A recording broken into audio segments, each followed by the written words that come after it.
So we are here for another version of the Vision Quest podcast. Not the first time we've had one of these guys on here. We have a very big week coming up here in Kaukauna. It's otherwise known as the Cheesehead. We are joined here today by none other than we're not just gonna announce this guy like he's just some regular dude. He's not a regular dude. This guy he's won awards this year. I mean, so we're pretty sure that we have probably one of the best guys in Wisconsin wrestling, putting things together, brain wise in the house. Coach Scott Kluever, how you doing? Thank you. I'm doing great. You bet. I'm excited. I'm pumped. This year I'm excited because you guys added teams, right? Like this is pretty sweet. So we won't be remiss. We also have Glen Meyerhofer in the house. Glen, thanks for joining us, man. Thanks for having me. Glen's down the end if you can't see. We have everybody. We'll take this off the stage so you can kind of see everybody here quick. But so Glen's on the end. We're also joined by Mr. Austin Hanson. Thank you, Austin. Thank you for having me. Appreciate it. Yeah, Austin, you are also kind of the guy behind Cheesehead with some of the stats, facts, social media, things like that, right? Yeah, I've been so I'm one of Glen's best friends. Knowing Glen and Scott for, I don't know, 10, 15 years or so. I think I've gone to every Wisconsin high school state wrestling tournament since I've been, I don't know, sophomore in high school. So going on, just turned 29 this year. So been around the sport for quite some time and been really, really good friends with Scott and obviously Glen, and been helping Scott with the Cheesehead and kind of promoting it on social media, mainly Twitter, for, I don't know, last 6 to 8 years or so. I would say somewhere in that ballpark, and really just driving up the publicity, right, and just the overall edge around the tournament in general, just to get more eyes on the sport of wrestling and the amazing tournament that Scott himself has kind of born. Is it 26? How many? 26. So we did 25 last year was pretty big. So we talked about a lot of the history last year. So that was fun.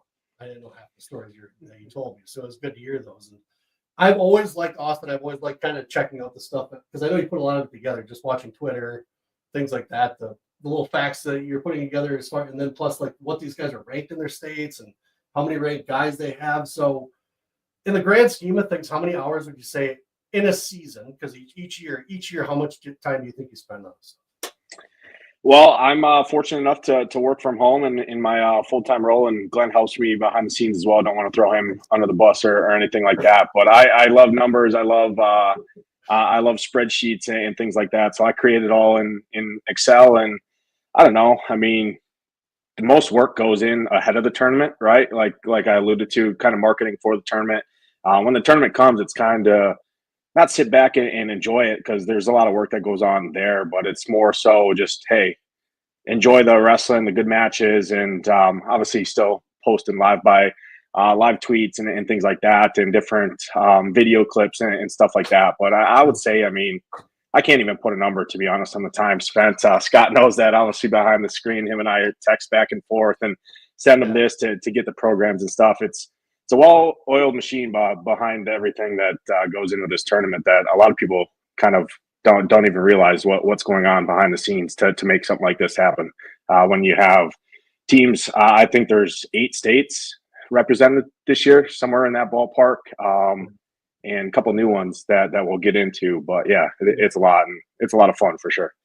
Yeah, and I think that's the biggest thing that I think about it too. Is just it's fun to look at. It's obvious. I love looking at the numbers. I love looking at the guys that could possibly go against each other. I know Steve and T are going to be in town. We might do an impromptu. You never know. Sit down and start doing some picks. Have a couple drinks. Never know what's going to happen. Have fun with it. But that's the best part of it. That you at least have this information out for people to actually be able to look at, and we'll look, and everybody will be able to see it in a minute. But just that, like I said, the teams, then you get it color coded. I mean, you put a lot of time into it. I mean, in all, Glen, where do you how are you also the guy that's also like saying, hey, there's this team, let's reach out to these guys? Like, how do you kind of put all this stuff together for yourself?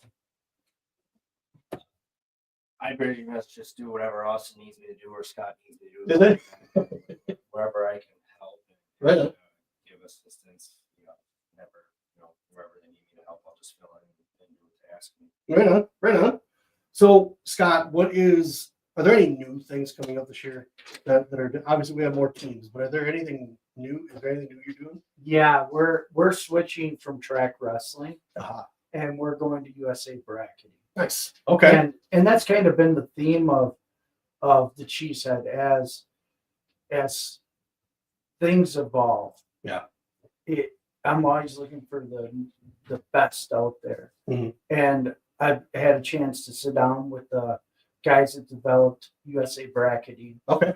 And watched as they've developed and actually got to see it months ago before it was ever really out to the public. And it's like track on steroids. It's really, That's cool. it's going to be so user friendly because you think about how many tournaments you go to and your kid just gets done and you have no idea when they're going to be up again. Well, with this bracketing system, you click on the next bout sheet, or bout number on the bracket, and it'll give you an estimated time of when your athlete will be up. Wow. So it is really helpful for the athletes, parents, coaches, fans, because just think about this. You have an athlete that just got done. You click on this next bout. He's got an hour. So now parents, you can go into the concession stand or do something. That's crucial. This is what you can put into your body as an athlete. Yep. I have this much time. This recovery time. You're going to know your warm-up time better. So that's life-changing for athletes and the fans. What drove, obviously we knew things were changing, the landscape as far as who was doing what and who gained what, bought what kind of thing. Was that the answer, I guess, for the integration? Because obviously Flow bought track, right? And so they're all one. And I think everybody on the outside was kind of like, ooh, perfect. Now they'll integrate whatever they're doing and try to tie it together and hopefully make it a little more user-friendly, because everybody had something wrong with track that they complain about, and not everybody likes Flow because they can't find everything on it, right? So is this kind of a brainchild to be able to hopefully facilitate those complaints and be able to heal the wounds of parents going through gyms and watching bout boards and things like that? So I think it will. Yeah. I think this will, and the other thing is, as our tournament's different than other tournaments, is that we go from a round of 64 to a round of 32. Then we get into 16 where it's round robins. So they built the bracket specifically for our event. And by doing that, last year, if you remember when we used track, we had to have two separate tournaments. Yes. And that became confusing for the people that were trying to watch. Well, this year it's a beautiful flow right into the just event. one tournament, one event, all bled right into each other. That's fantastic. Because you guys have that, the bracketing system where just because you lose one or two doesn't mean you're necessarily done. You lose one, you go on the backside, you still get 4 more matches. So there's a lot of bracketing that's involved in just getting guys in the consolation or backside. So this year what we're doing is we have a round of, like on Friday night, we're wrestling the round of 64, the round of 32, and then we'll do 2 rounds of the round robins on the front side. Those top 16. The next day, the first matches after weigh-ins will be the people that lost in the round of 64 and lost in the round of 32. They go in a straight 32-man bracket to the champion. Just on winner's side. And so that gets every athlete to weigh in twice. And that's one thing I heard from coaches is they want to make sure, these are better teams that are going to be in, at their state duels, doing at least 2 days of their tournament. In Iowa, it's 4 days. So they want their kids to do back-to-back weigh-ins. So now the other thing too is this going to hopefully cut down time in the tournament a little bit. I know it's not going to cut hours off, right? But at least it keeps things flowing enough. It'll cut down a little time on Friday night. Saturday will be about the same. We're actually gave ourselves a little leeway in the finals to start at 5. Just because being the first year running 44 teams, we want to make sure we have everything on point and aren't stressing about, hey, we got to rush through this. I agree. Yeah, for sure. And you've sat in the stands. One of the things for people that haven't actually been in our gym during the tournament, I think it's important is with technology is everything as far as making sure fans have a great experience. Correct. Yep. And we have ball boards hanging. So if you're sitting on the big bleacher side or on the little bleacher side, you don't even need to move out of your seat because the ball board's running right in front of your face. Right. Right. So now the other thing, obviously, this is a bandwidth thing, really. But I mean, do you think it'll make it easier now that when you have 1,000 people in a gym trying to search the one thing? Does it still keep it smooth and run smooth, even with an overload of people in a gym kind of thing? I know it's a bandwidth thing. You can't. Right. That'll come down to that's the public part of Kaukauna High School's. Never seen problems there. Yeah, we haven't had problems. We run the tournament and the streaming end of it on another side. Okay. And that's strictly because of bandwidth that we need. Yep. And that's really important, as we all found out from the last couple of weekends trying to watch events, and there's a little bit of a glitch in it. A little bit, yeah. And hey, I get it. It could happen to us. Yep. So believe me, I was on the phone with people already on Saturday. We don't need this happening. Right. What do we got to do? Making sure what we needed. Yep. Because those guys are good people and do great things. But everybody has to be on the same page, and that's the most important. Yeah. And he's talking about Illinois Mat Men. They're the ones that stream it. They've always done an excellent job every year. I mean, I don't ever remember like streams going down ever with those guys running, and I don't ever remember having an issue. Cheesehead, and it's always been smooth, as far as the video feed, commentators, things like that. So those guys do a really good job. Does Izzy come up all the time for that? Yeah. Doesn't he have some high school kids that come up here too? Yeah, well, he doesn't coach at my team anymore, but yeah, there's some kids from his club. So Izzy's eyes up here, and we have a great group of people that come with him that help do all the streaming, and that it's worked really well. So we'll pull up the teams here because I know we want to talk about that. There is a large, obviously, contingency from Wisconsin. Talk about those guys. Kaukauna Rapids making their way back up. Holy cow. Yeah. Wow. Hartford, always been fairly good. Arrowhead, another good top team. Hudson, Fenimore, they just bumped up. They're now in Division 2. They were in 3. Freedom, Evansville, Mineral Point, and that's about it for Wisconsin. I know I'm excited to watch some of the Fenimore guys up here. It's always fun to watch those guys wrestling. Mineral Point's gonna be interesting, but the one that I really am paying attention to is Hartford. Hartford, I think, has stepped up a little bit this year. Oh, they have, and that's why they're back in the tournament. Right. That's what I was kind of interested to see, especially the new names, because what was it last year? Was it 35 teams? 38 last 38. year. So you added 4 or 5 new teams. 6. Holy cow. Okay.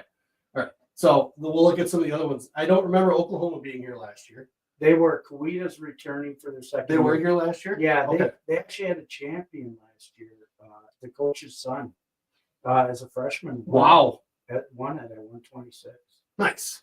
Like Jesuit. They are brand new. I was going to say that one looked fairly new. And they just knocked off. They dueled the number 2 team in Louisiana the other day, and they almost doubled them up. No kidding. They're legit. Okay. Then Millard South, those guys were always here. They've been here for the past They've been 4 or 5 years. Yeah, they've been pretty solid with us. Always, yeah. Always a decent team. I mean, we watched them wrestle in the past couple of years from Minnesota Christmas tournament to here, so those guys are decent. Lowell, Michigan, that's a little bit. They weren't here last year, were they? No, Michigan had a travel restrictions, and that's right. So now is it because of COVID still? No, they could only go to neighboring states. And then the teams that were coming in, there's a bunch of different rules for each state has a different rule. Let's say we're a neighbor. Yeah, but if you have teams from outside those neighboring. Even if they're there, they can't go to those things. Yeah, there was stuff like that going on. So we started on that. They're able to travel, and Lowell, I got a chance to talk to Sigorski's dad. Yeah. And he we've known each other for a while now, and he talked to their coach, and it finally worked out in their schedule. Nice. Where this weekend's a good weekend for them. Yeah. And we're excited to have them because they're really, really tough. We're excited too because I think Owen's 165. I believe so. Okay. Well, we've known Sikorsky's for a while. Good people. They actually were up in the UP for a while. They moved down to Lowell for better wrestling opportunities, but it'll be good to see those guys again for sure. New one that you just added, Cleveland, Tennessee. Yeah, they got some talent. Really? They're going to be bringing in a couple guys that just placed out at Pennsylvania. Powerade? Powerade. Really? Yeah. Interesting. Okay. So they're a really good program. Okay. It would be nice if, like, I think I mentioned I posted something about this, if like our guys would be able to go to like Powerades and things like that. Believe me, well, Glen got to wrestle in Ironman. Did you? Yep. You were just you caused it, didn't you? You're the one that made us cut all that off, so I couldn't tell. But you got to go, huh? We were the first and only team. Really? Yeah, that year, Kakana and Luxembourg won. No kidding. And now we can't go. It's because it's the private schools, right? Prep schools. because we had, like, people don't realize, but Wyoming Seminary and Blair were both here. Like, they've been here. They want to be here. I was out at Ironman, and the Blair coach is like, when your rule changes, we will be at your tournament. And you know how hard it is to turn away the top teams in the country? Yeah, I can only imagine. Every year. I can only imagine. Because you have a waiting list. We do. Like, you have a waiting list, and we have to tell these people, no, can't have you. Yeah. It's frustrating. I won't get into that. So Jefferson, Georgia, those guys have been here before. Yep, they were here last year. Southeast Polk, always here. Yorkville, St. Charles East, we all know who's there. Lockport's a good one. Everybody, basically all these Illinois teams are great. Yeah, they are. But Providence is new this year. Are they? Yeah, Okay. they're popping in. They're new for Where are they by? Where's Providence by? Chicagoland. Is it? Okay. Nice. And then your typical Casson, Mantreville, Simley, and Hickman. I think Hickman was here last year. No, They and weren't. this is an interesting story. So Man. their head coach is Dan Pieper. Okay. Okay, so Dan's dad, Vern, Yep. was the legendary coach at Stowe. Mm-hmm. And the outstanding wrestler of the tournament is named after his dad. Aha. Nice. So Okay. this is their first time that they're able to come up here, and they've been obviously Dan's a Stoughton guy. They've been going to Badger State. Yeah. And he decided that he wanted to come up here and see this tournament with this team. So it's pretty cool. Nice. I'll get to see his mom, who I haven't been able to see in a while. And Yeah. It's I have but the utmost respect for the people. Yeah. Well, legends in their own right, especially within the wrestling community. What Glenn, what are you most excited about with some of these teams here? I know you've been in wrestling for a while. What type of team are you picking up?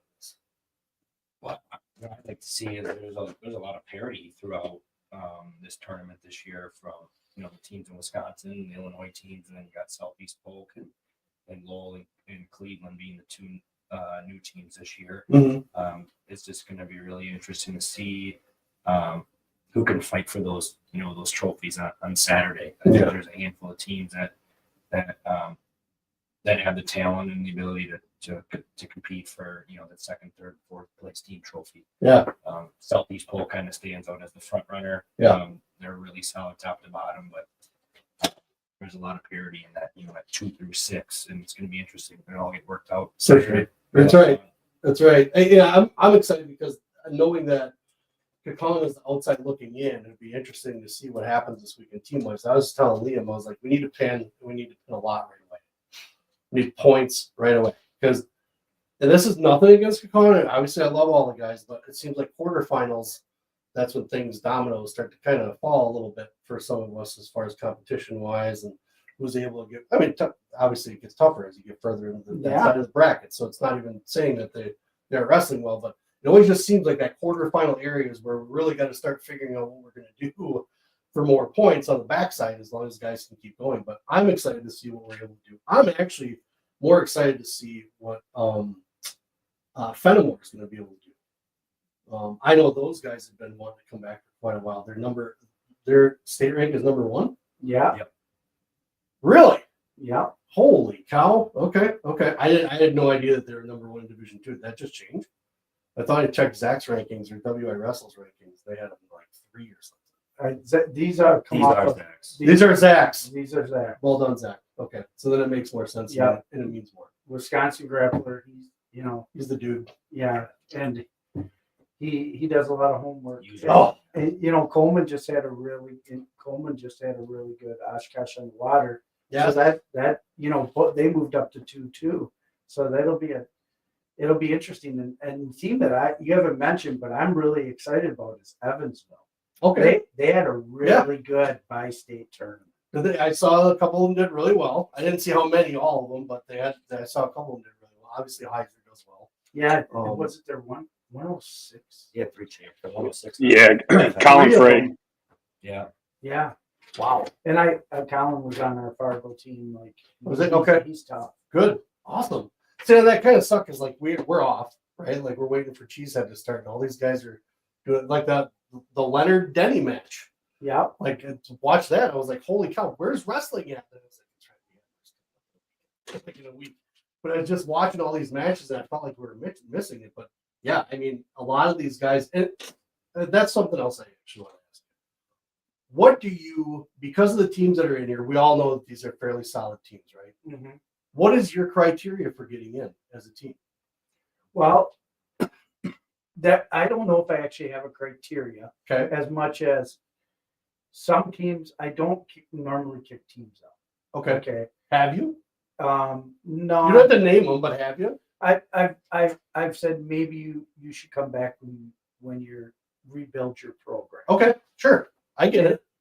And so I let the coaches kind of figure out when they're, when they need to do that. Mm-hmm. Mm-hmm.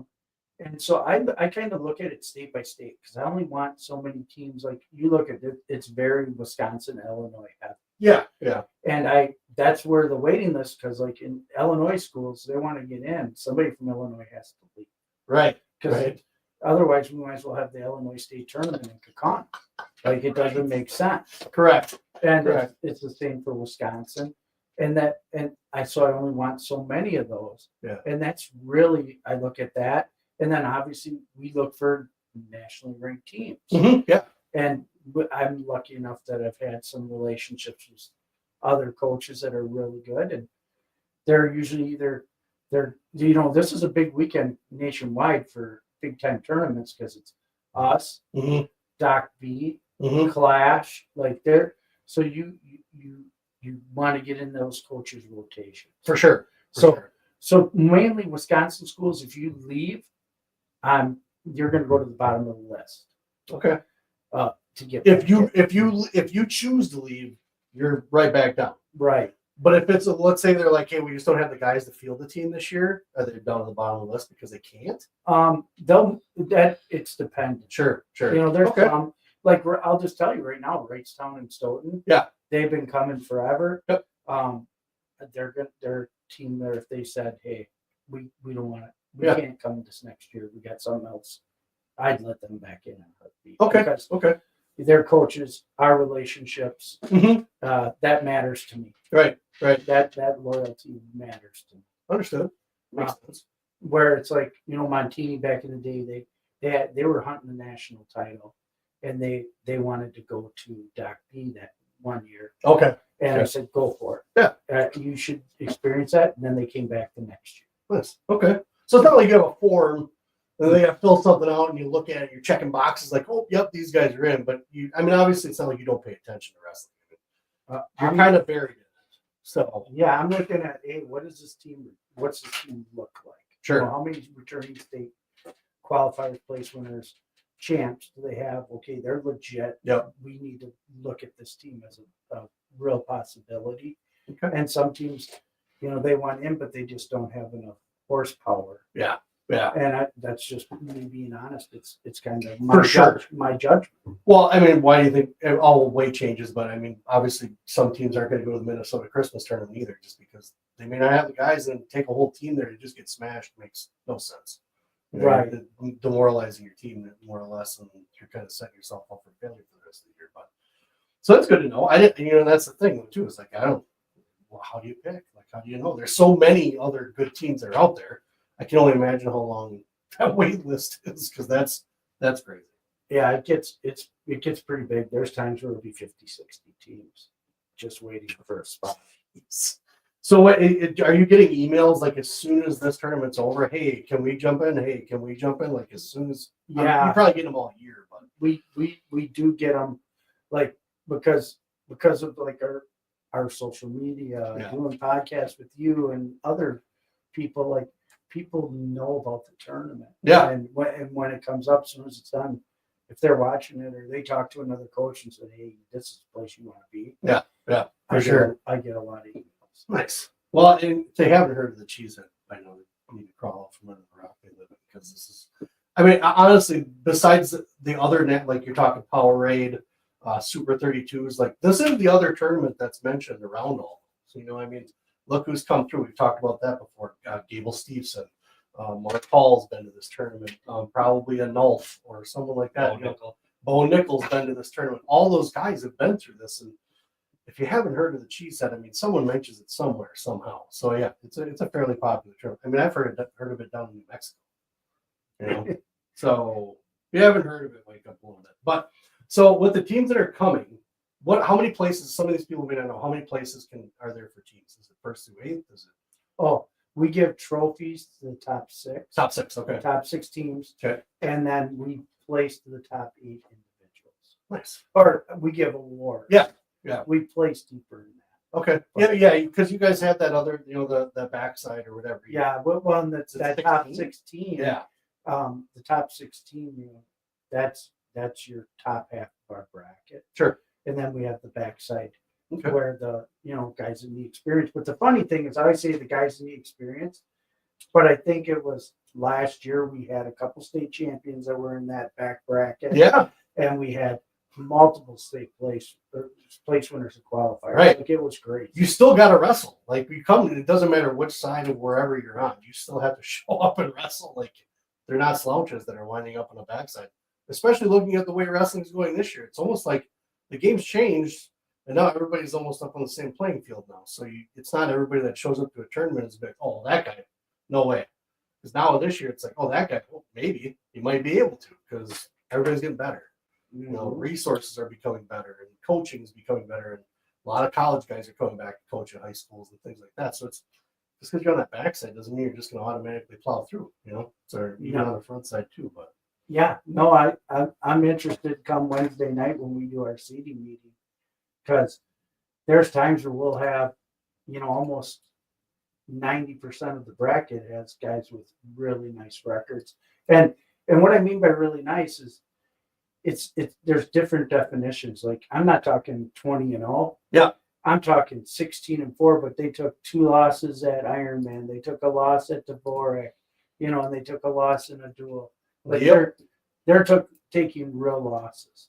And that's totally what I mean by the whole. You don't know where some of these guys have been, and even the loss they took, you don't know who it was, what it was. That could have been a guy that wasn't even on the radar then too. So game's kind of changing.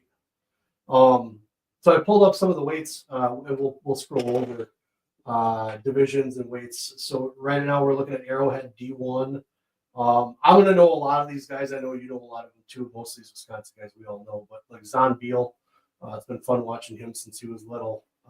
Number 3, those are all Wisconsin Grapple rankings. So Zon Beal's number 3 at 120, 132 wide soundable. We're not going to go through every single weight. We're just kind of going through some of the notables here. But Colin McDowell, Luke Drydrick, known him for quite a while, and obviously we look over at Kakana, Andy DiPiazza. What are some of the takeaways from just I guess individual standouts and things like that you guys have seen coming into this tournament? Like are there notables that you're watching? Or there same thing with you, Glen, are there notables you're watching? Austin, dude, you gotta speak up, man. We haven't heard you at all. I was waiting for the cue, but no, it's good.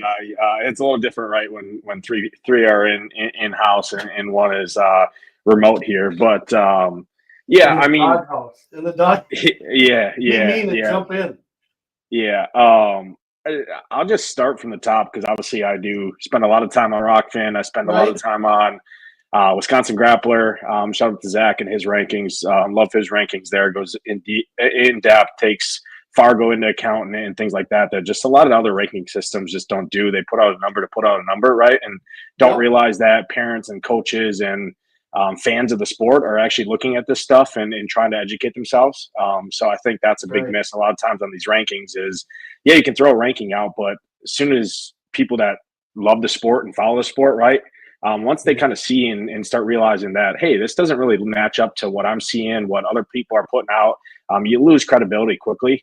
And that's just not good for the sport in general for the fans. So I'll say just with this tournament in general, 144 and 150 are going to be kind of the staple weights that you're going to want to watch as a generic fan out there from a national standpoint.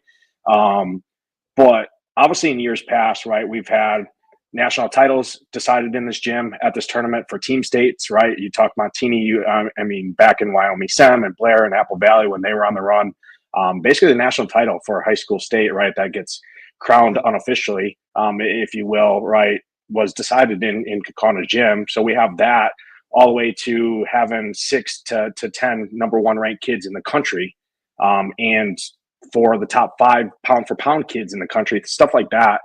We've obviously had those.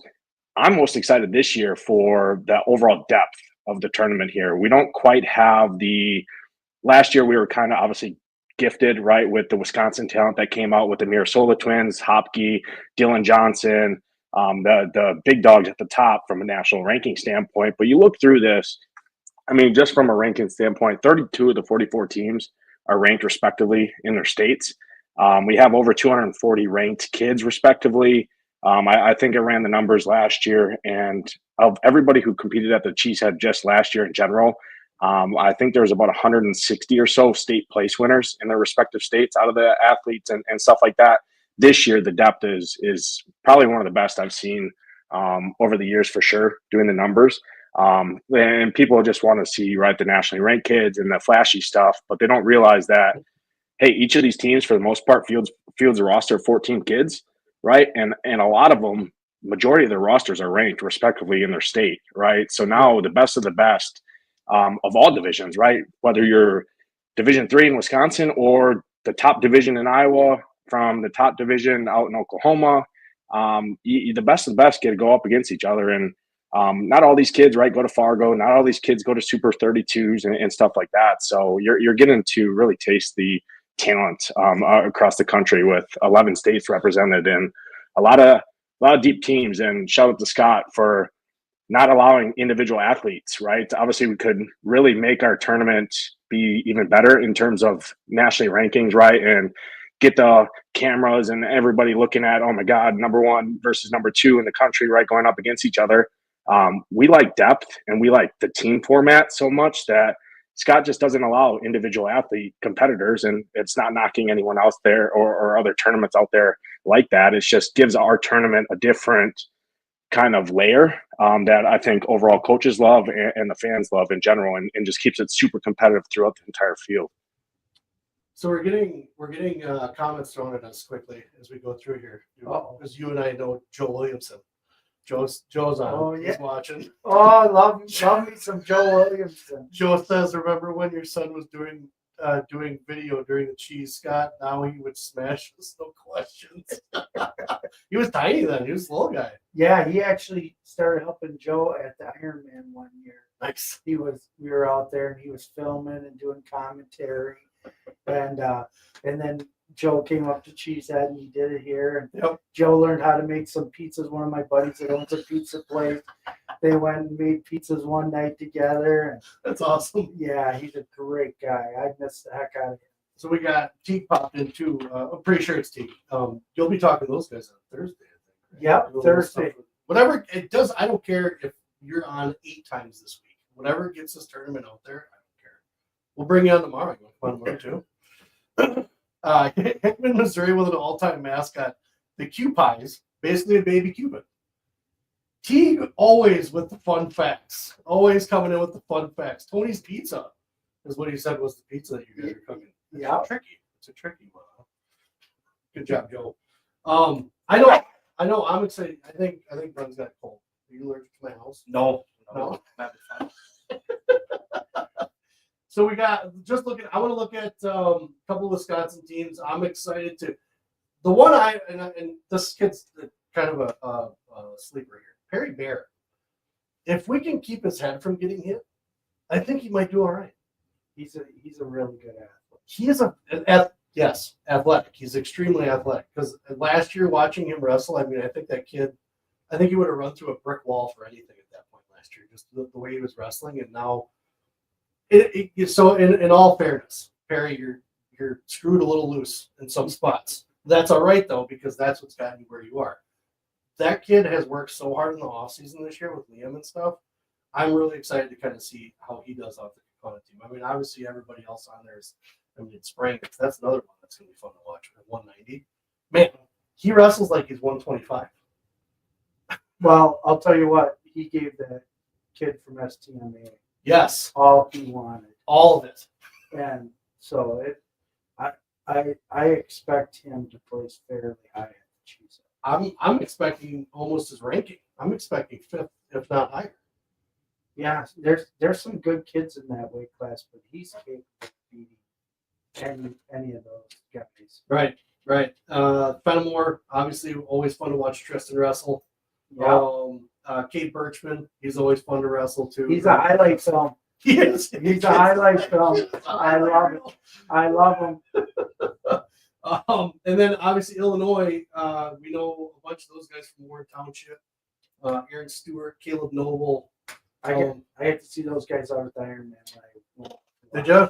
It was fun. I got to talk with Caleb and his dad. Yeah. Oh, awesome guy. Oh, great people. Awesome guy. And I'll tell you what, Stewart had 2 really just bloodbath matches that I saw in his semifinal loss where he lost to Cunningham. Yep. Asher. Yep. And then he lost to a Brown commit. Really? And Interesting. And I was happy to be sitting by the Brown coach. So it was. It must have been a good day for him, huh? He was very excited because Aaron Stewart has, Fargo, he just blew through it last year. Yeah, Liam Russell wasn't much of a match on that one. That kid's an anomaly. He's just out of this world as far as the training he does. I mean, his dad's a football coach, so he's got a lot of background when it comes to lifting, getting strong. And I know he wants to play football, but he wants to play D1. That's gonna be rough. He's short. Yeah, but he is. He is. Yeah, he does. Well, and he balled this year. He put up some real big numbers. Mm-hmm. Yeah. Yep, for sure. Then you got some humidity action coming back around town out of Joliet. That'll be a fun one to watch. Yeah, their coach is hoping they're finally getting healthy. They were out at the duels in Stillwater. Oh, really? Yeah. Okay. That's right. Yeah. The one that Bishop McCord won. Yep. And they got an outstanding program. They really challenge their kids with their schedule. Good. So that's what I mean with teams that you don't look at that record. Yeah. And think a kid's 16-8. Yeah. And that's because that was a hard 8. Yeah. That was a hard 8. And so I'd be willing 16 too. Yeah. What's up?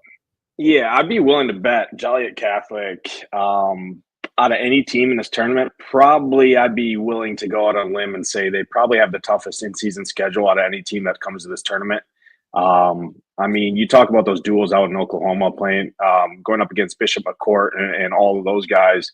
And I mean, they got a young team. I talked to the coach last year at the social after Friday nights, and he just flat loves this tournament. He loves challenging his kids, and the kids buy into it. And I think that's the biggest part as a program is you have to have people that aren't afraid to get their back pushed up against the wall, right? Take a scuff on their knee, kind of get punched in the mouth a little bit and then come back. Because what does that do? That just overall builds your program and just overall builds the kids. And when it comes time for their in-season state tournaments, right, these kids are battle tested, right? And you see them with double 12 to 16 losses in state finals down in Illinois, right? So they're a really good program. They kind of got beat up a little bit out in Oklahoma at those duels, But they'll tie their shoelaces right back up and come here ready to wrestle for sure. Come Cheesehead time, and give Lowell, give Southeast Polk, give Kakana, give some of these other programs that are kind of looking to be favorites for top 5 in terms of placing, to be right there neck and neck with those guys. For sure. And I always notice that too, like, especially like the Joliet Catholics and even Warren, when those guys really started kind of coming around again. I noticed that those guys do they get in as much as they can. Kakan always tried to too, but that's where the realistic thing came in for me, as far as, because coaching soccer and things like that, kind of pay attention. I'm going to put my kids in this tournament because I want to get them in this tournament, right? Just because you want to be in it. Beforehand, I wasn't thinking about, well, my kids are going to get crushed. I just wanted them to be in it, right? Like, I didn't care what was going to happen. I just wanted to be in the tournament because that way they get that experience. But what kind of experience are you really giving? Like, if you're really setting them up, if you're going to take them to something like this, which great, that's awesome that you're pushing the kids, but knowing what kind of team you have and that the mentality, like you were saying, Austin, some of these kids got to be willing to take an injury or be able to get pushed to a limit that not every school's going to be able to. And to no offense to anybody in this state, but like taking Reedsville to Powerade, like that wouldn't make any sense. It just doesn't. The kids aren't ready for it. Would it be great for them to get the experience? Hell yes. But at the same time, though, too, at a tournament like this, the way that it's set up with the backside and the consolation brackets, it allows those kids to at least get something from it, not just a regular 2 and done if you lose and you're out. Well, the best part too is they wrestle that top edge talent, right? In the round, the pool plays, the round robins, right? But then on the backside, even if they go right 1 and 2 or whatever in the pool, then they're wrestling more equal level caliber talent, right? Yep. So these we talk about 11 states being represented from all over, right? From out in Nebraska to Oklahoma to Louisiana this year, up in Michigan now. These kids are not only that, the programs are investing a lot of money for these students and busing and travel and hotels and everything like that. That these kids are guaranteed multiple matches, to your point, and they're getting to wrestle the top edge talents across the country.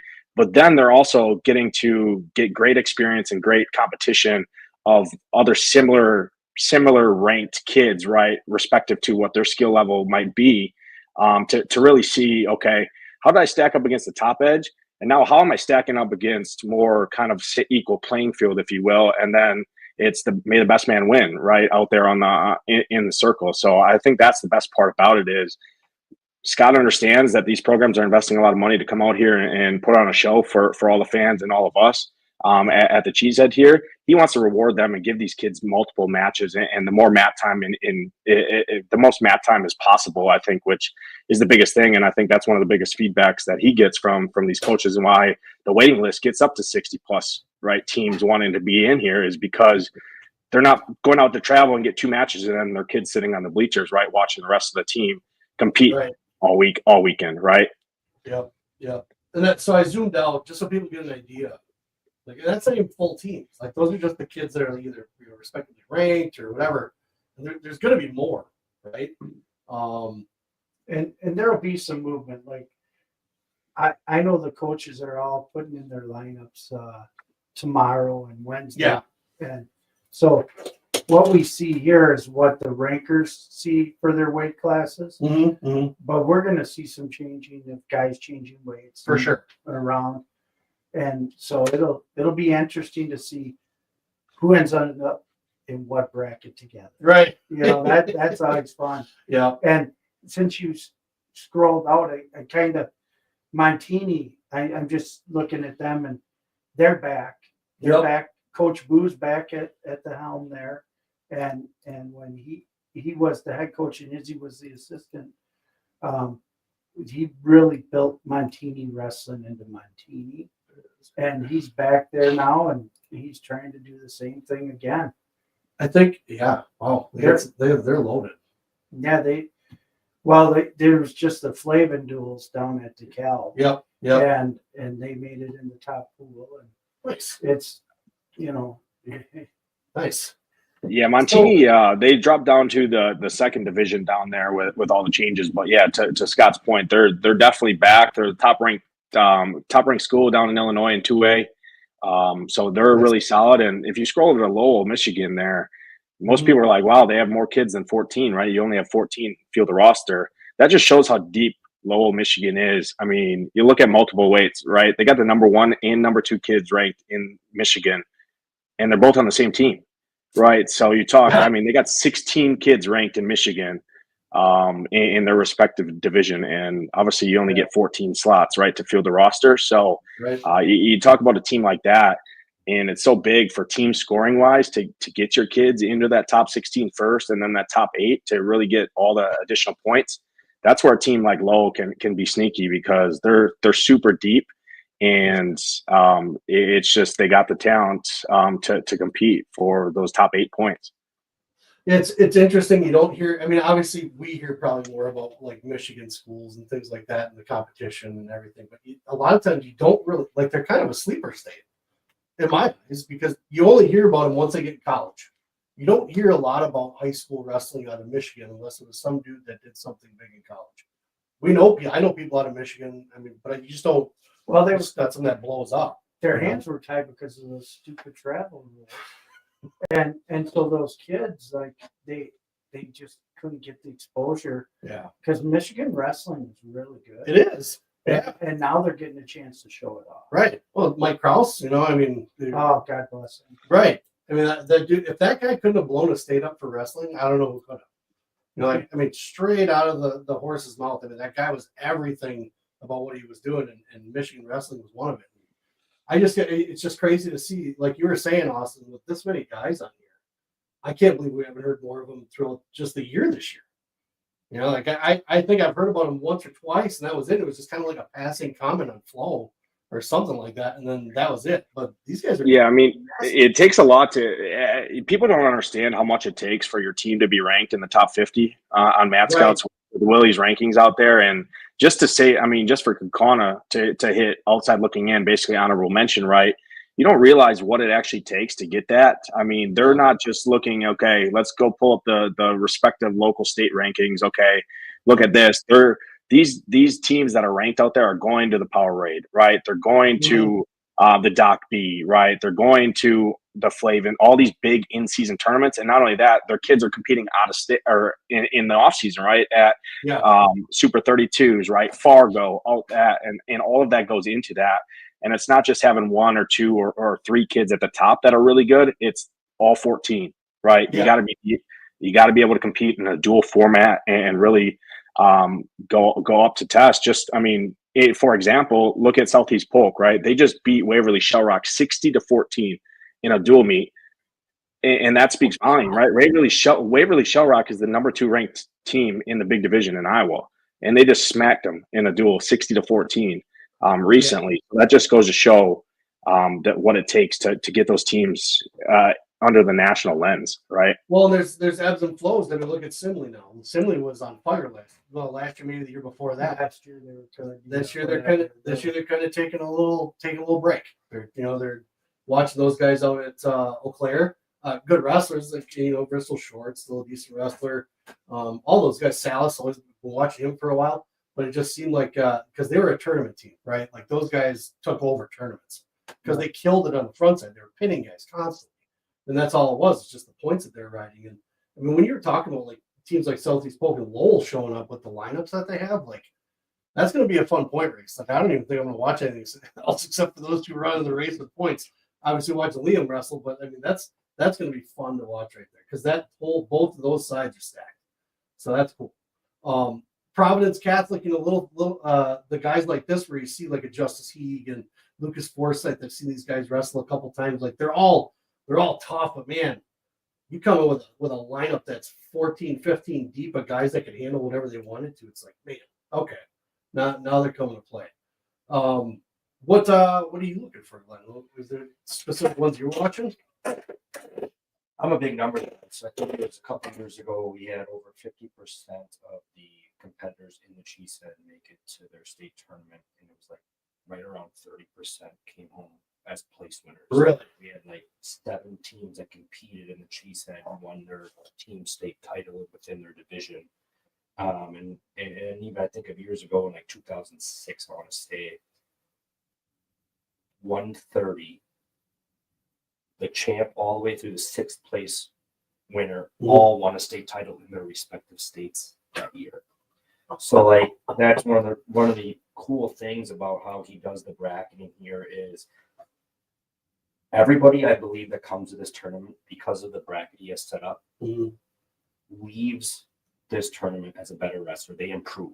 Mhm. And I think the more we can focus on improving athletes Yep. and not necessarily all results driven, Mhm. because these guys are so young in their career, right? They have a lot left that I'm sure they all want to accomplish after they leave their For high sure. schools. Yep. And when you can start trusting a process, focus on improvements, and not just be so results driven, Mhm. I think you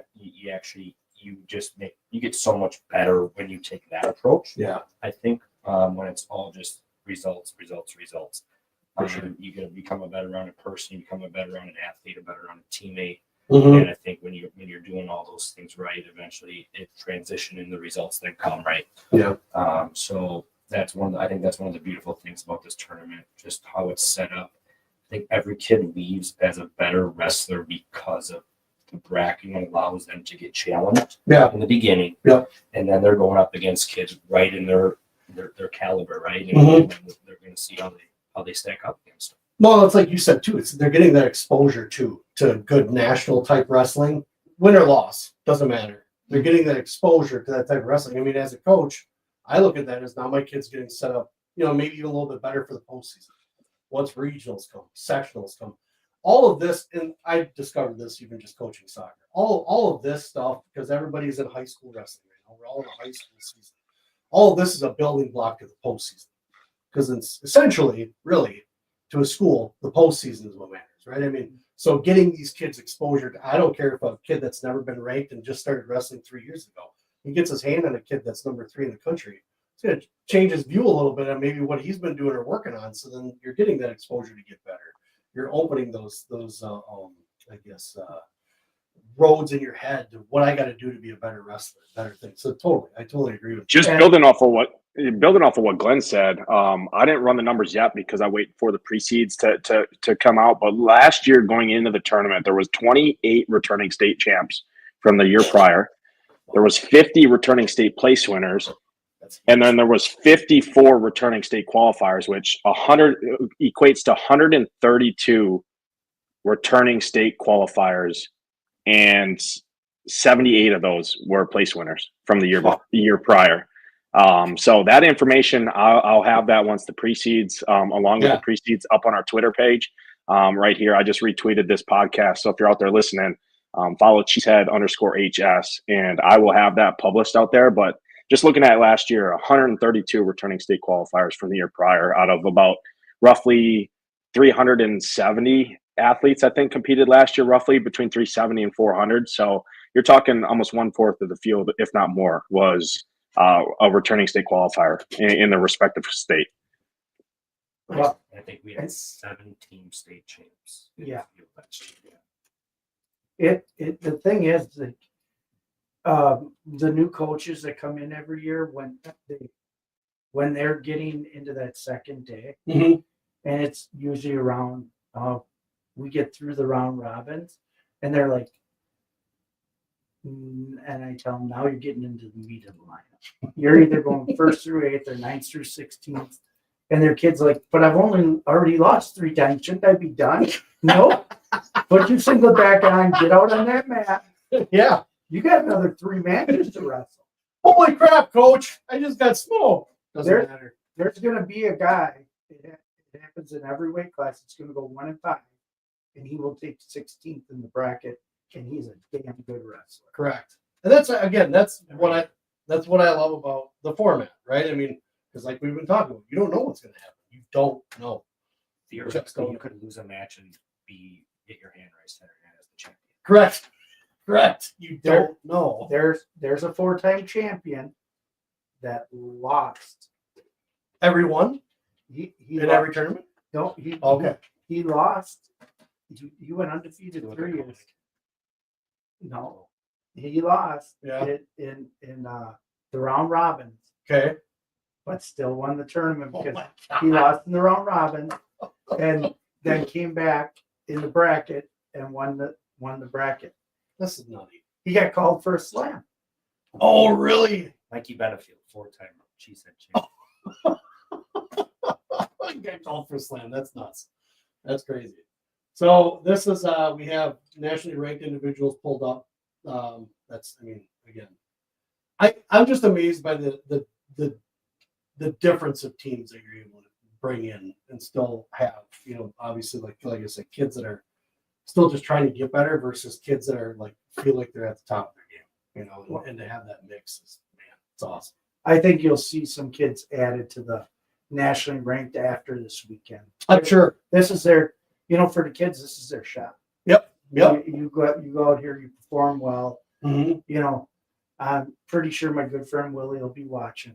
Willie said, yeah.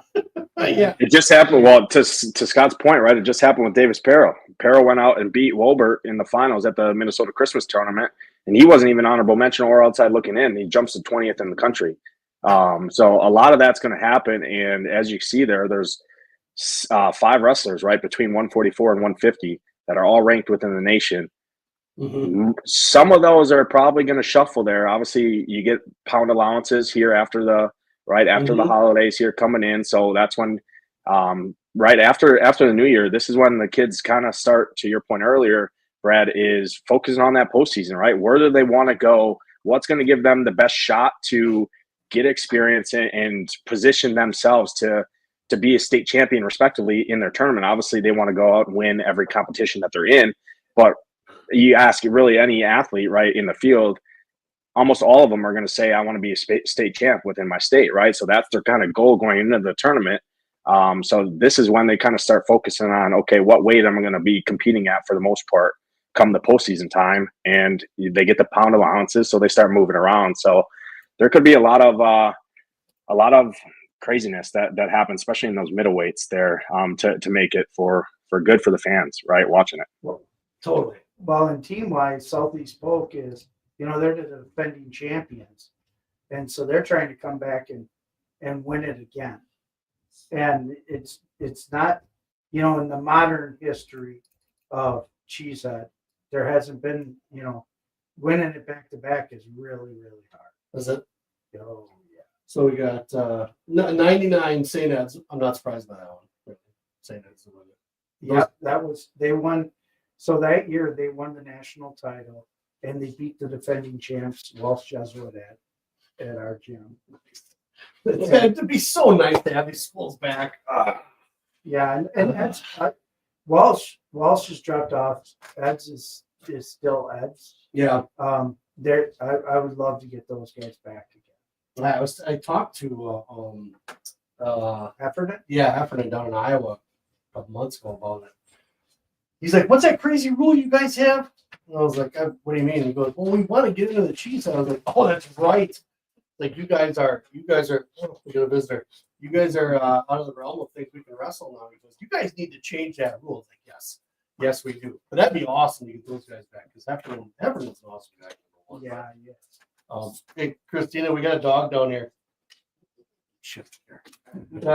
So Apple Valley's won a couple times. Rapids went on a run. They were really, really tough. 3 times in a row. Yeah. Wow. Okay. Yep. And Brandon, Florida in there. Yep. And then Apple Valley came back and smashed it. 2010. That's the year. That's the year Wyoming Sam and Blair were here, and Apple Valley beat them. That's when that's when the national title was basically decided in Kakana's gym there. Because I think Blair took 4th, or one of them, Wyoming Sam or Blair. One of them took like 4th place or 6th place. Didn't even place in the top 5. We had 7 of the top 10 teams in the country. That was Mark Hall era, wasn't it? Wasn't that 09? Yeah, that'd be around his era. Yeah. Yep. Okay. Southeast Polk, Montini. then you got Simley. And again, Simley was a tournament team, man. Like those guys turned it up. Anytime there's a tournament around, they pin everybody, every single guy or tech. Yep. They have a great program. Coach Short. Yep. Like they do. He I agree.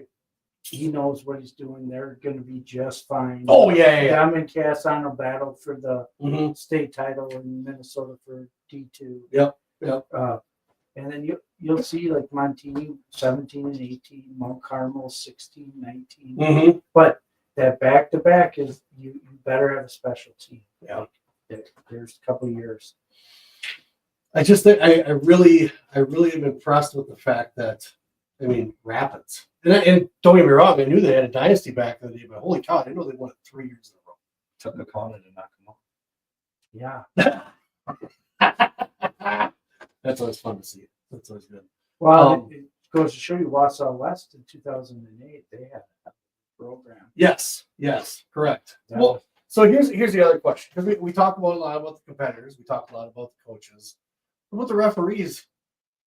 Yeah. What are their thoughts? I mean, is this a good learning experience for referees too? You know, like, because you always have Steve there. You know, you always have the top guys, top referees in the country. Obviously, you want good referees, but like, what are their takeaways when they leave a tournament? Was it just, hey, great tournament kind of thing, or did they, hey, we love the fact that you guys had this for us? Like, what do you guys do differently for referees here than other places? I think it's pretty common now. They all get a nice shirt. And Sure. Like last year, we gave them their disc. Yeah. Flip disc. Yeah. It has a Cheesehead guy in it, Nice. so when they go to a tournament. That's cool. This year, their wristbands Okay. will have the Cheesehead guy on it. That's their gift this Are year. you giving that away? Is that supposed to be a surprise? No, that's okay. They know. It's Okay, good. they know. Okay, good. Yeah. But really what this tournament does for the officials, as far as their learning curve, Yep. is the scrambling positions. Oh, okay. Yeah. Because you do see so many high level kids. Yeah. And it's a true test Mhm. for an official because there's a lot of tight matches. Yeah. And like I tell them, Yeah. from the first whistle, Mhm. you better be ready because you don't know what you're walking on the mat into. Or in front of. Yeah, it's like you better be ready to sit back and make the call when it's appropriate, Mm-hmm. and it's not easy with the level of wrestling that they get to see here. Yep.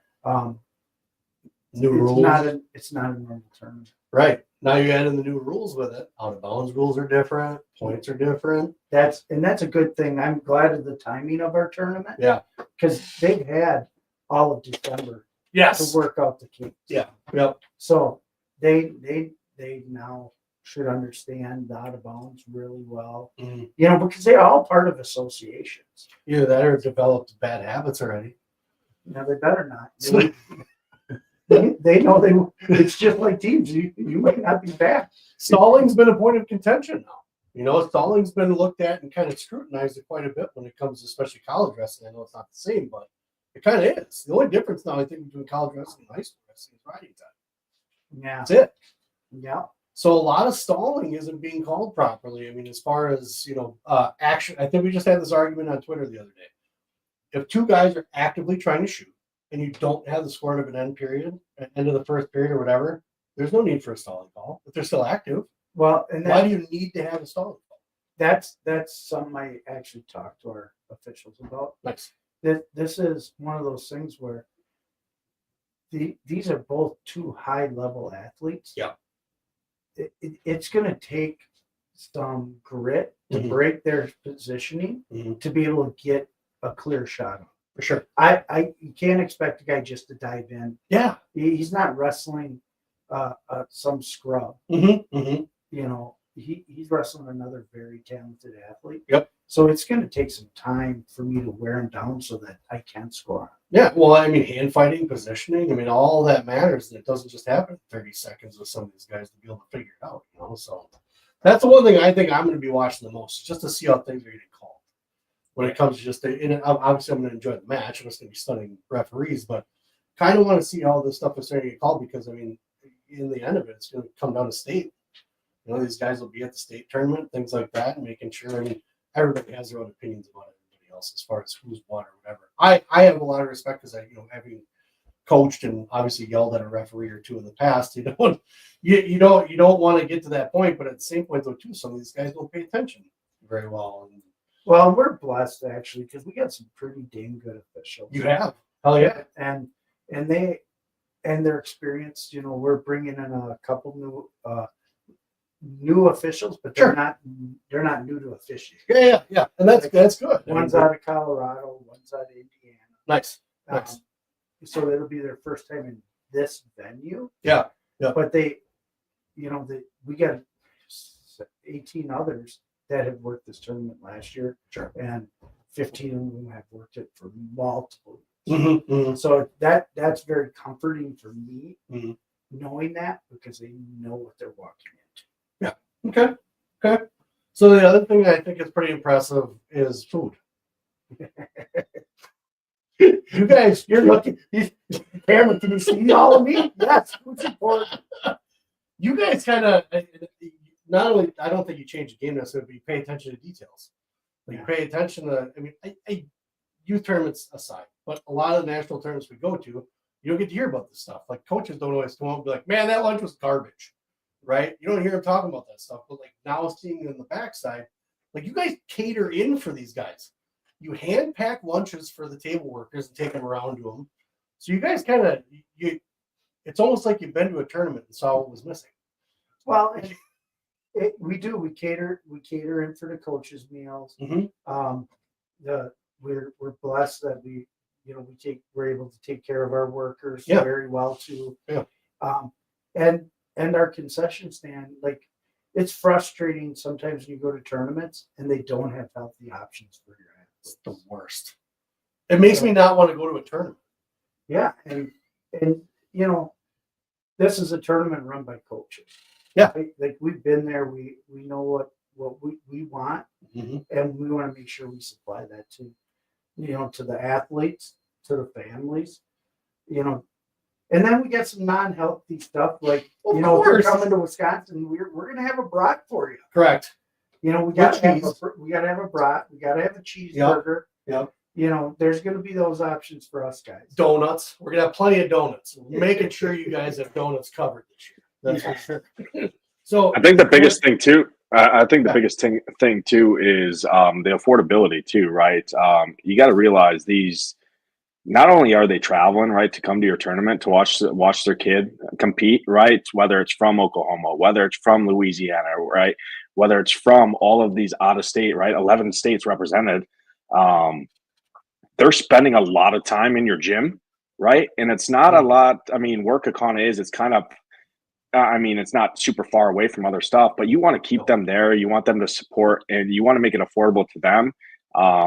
And give them options, right, to want to be able to come back, right? Because that feedback goes back to their coaches, that goes back to their programs, and they're spending a lot of money to come here, and they could choose to go to a different tournament in state, right, where they save a lot of money, right? Because the feedback from the kids and the parents is like, man, that was super expensive there. They didn't have a lot of good options, right? We didn't really know. We were there for 12 hours on Saturday, right? Like it's a long day. Wrestling starts at 8 a.m. On Saturday. So we have breakfast options available. We have all the additional things to keep people in your gym and just overall support the tournament in general and not feel like they're getting gouged, right? Yeah. I think the big thing too, and I was looking forward to it, and I'm getting a Penterman's ass about that. We need a hotel built by that Quick Trip.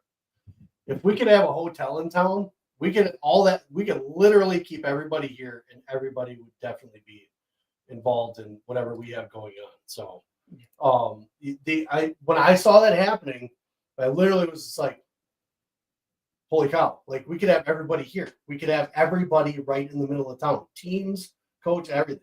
Because I'm pretty sure you could almost fit almost all the teams in one hotel, but maybe a little excess, but it would have been nice to have that all centered right here. Give it all that the community money to be able to do that. But and like you said, Austin, it's not like the stuff is Appleton's not that far down the road from us. It's just down. It's 5-10 minutes down, CE or whatever. It's not a huge difference, but man, it'd be great to have that hotel in town. It's just in an empty gravel lot now that they keep covering and uncovering. But yeah, so I know I'm excited. There's a lot. So you used to do a duel. We did. That not happening anymore? No, we're not. that Or for now? for now. Okay, okay. It's we're up to 44 teams. I got a lot on my plate. The duels were awesome. I loved them. Teams wanted to put it on the line. It was cool to watch. Yeah. But as this tournament keeps evolving, if you need help facilitating it, you let me know. Yeah, it's a matter of the teams, being able to come up a day early, Sure. miss another day of school. Yeah. Being able to be strong enough to be able to have good duels. Yep. Because you don't want duels. You want and so that we really looked at it, and in the future it'll come back, or something else I have in the back of my head might happen. Okay. I know I talked to you about doing like a mini Cheesehead. Yeah. Trying to get something that ties, because what I'd like to do is find out where these high schools, where their middle schools are, like which middle schools feed into those, and get those middle schools up here during a regular season to get them to compete if middle schools can do that. Just a miniature version, just for a younger side of it. It's really all I really want to do. But we'll see if that happens on the road. I don't know. Austin, you have anything else? We're gonna wrap this up. We've been going for about an hour and 11 minutes, and I know you guys got stuff going on. So, Austin, you got anything else you want to add in? Yeah, no, just all the social media, right? Put a lot of time and effort into it. Glenn, myself, and Scott behind the scenes, going out there. So don't make it all pretty and nice just for our own eyes, right? We want people to be educated out there. Obviously, we have a huge passion for the tournament and the sport of wrestling in general. So just helps us out. It helps everybody, right? It helps the community, it helps the sport, it helps everyone. Just interactions and stuff like that. And not only that, you find a lot of stuff out there, and it's pretty cool to see the growth over the years, right? Of all that effort and time put in there. And if you have a question about the tournament or numbers or wrestlers or competitors or anything, I mean, there's a pretty good chance you can find it on our Twitter page there, right?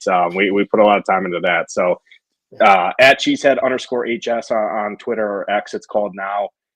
You'll find anything you need to know from pre-sale on tickets to the live stream information to the tournament address, right? If you're traveling there, hotel information and all that stuff is up there. So looking forward to it.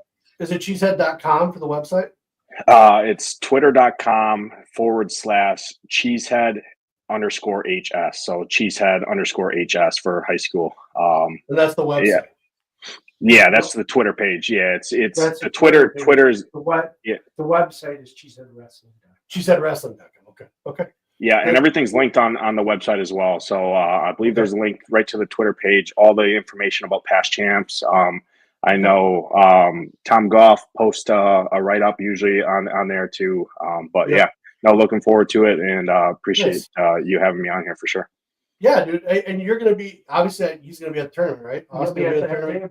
They don't just text you and say this happened, and then you put it up. No, I'm there. Usually Glenn and I are out running around Matt's side, taking video and film of the matches going on and that. So we post that out there for the fans too, to get some live action going on. We usually do like a walk-in video, right, to show the overall facility, because we know not everyone can make the trip, right?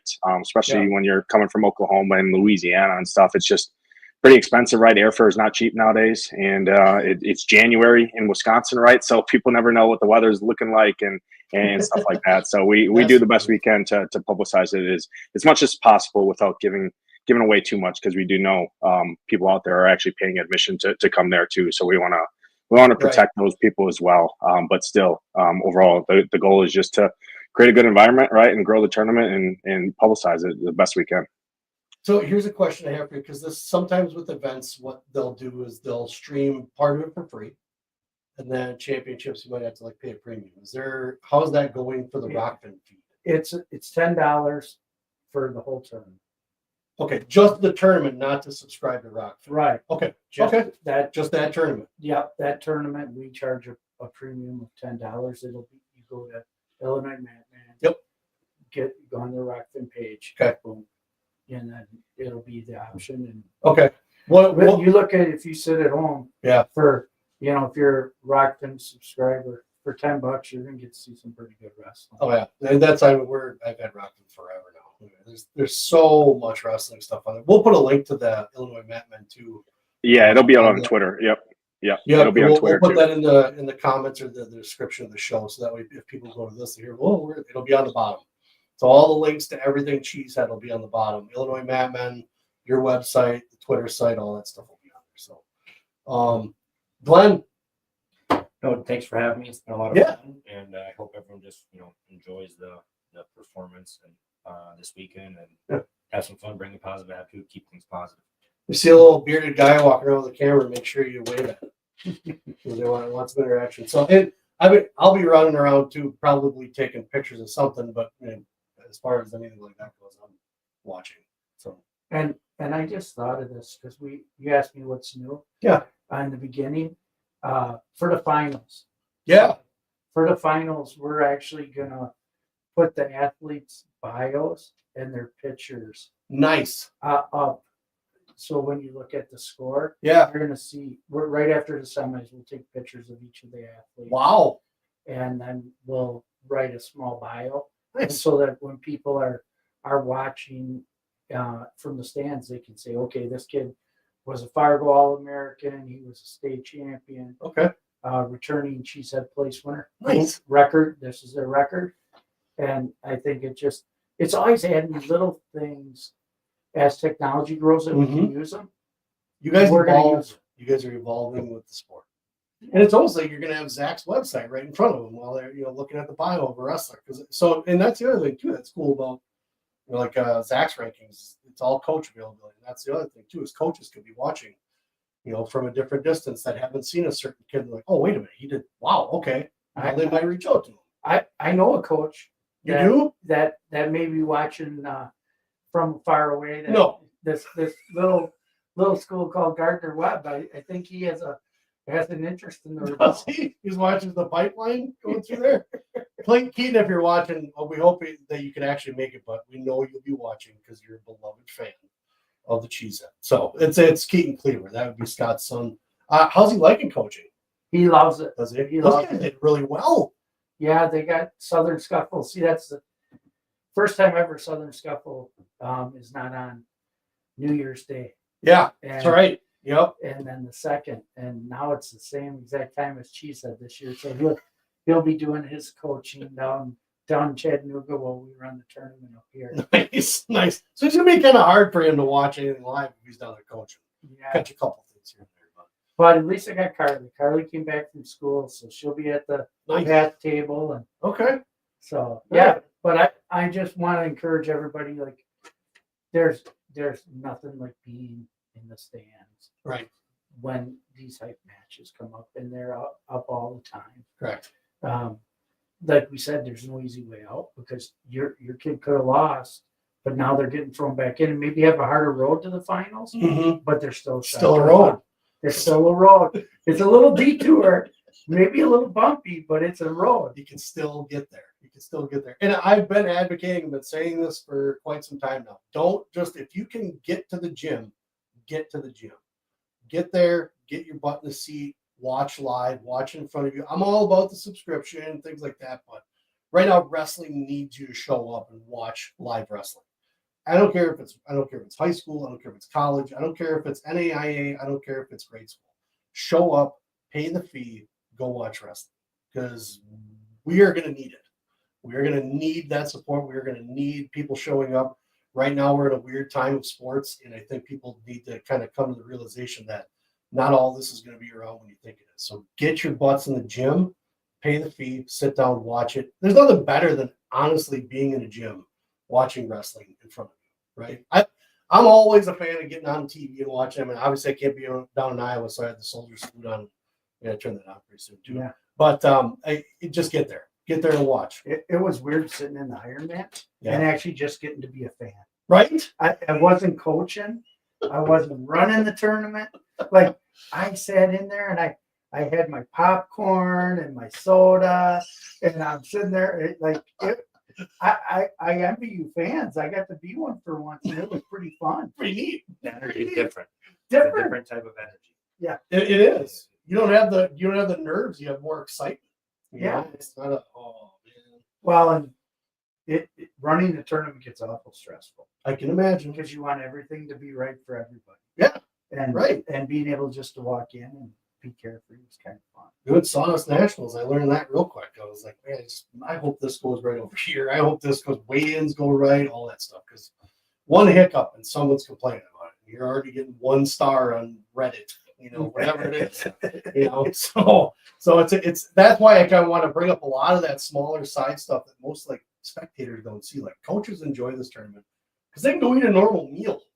Like they can find something. Okay, I gotta go, but at least I know I can go in here and I'm gonna get some fettuccine, or I'm gonna, they had some good shit last year. I was a little jealous of what they're eating versus what I had to go by. So I think it's the little nuances about this tournament that are great. So I'm excited, especially for this year. More teams, 5 more teams this year. I think you're gonna add on more. But I'm not sure. We got to see how this. Oh, this year does. runs. Okay. Yeah. Okay. Like I'm always want to give opportunity, right? Yeah. And as long as we have enough room in our facility and it runs the way we expect it to run. Yeah. Never say never. A man of opportunity. A man of opportunity. So again, guys, thank you. Thank you very Appreciate much. it. Thank you, Austin. Appreciate it. course. We're gonna end this. I hope everybody shows up, gets to the gym, but it's been about an hour and 20 minutes, and we are out. It's been the Vision Quest podcast with the Cheesehead crew. Thanks again, guys. Thank you.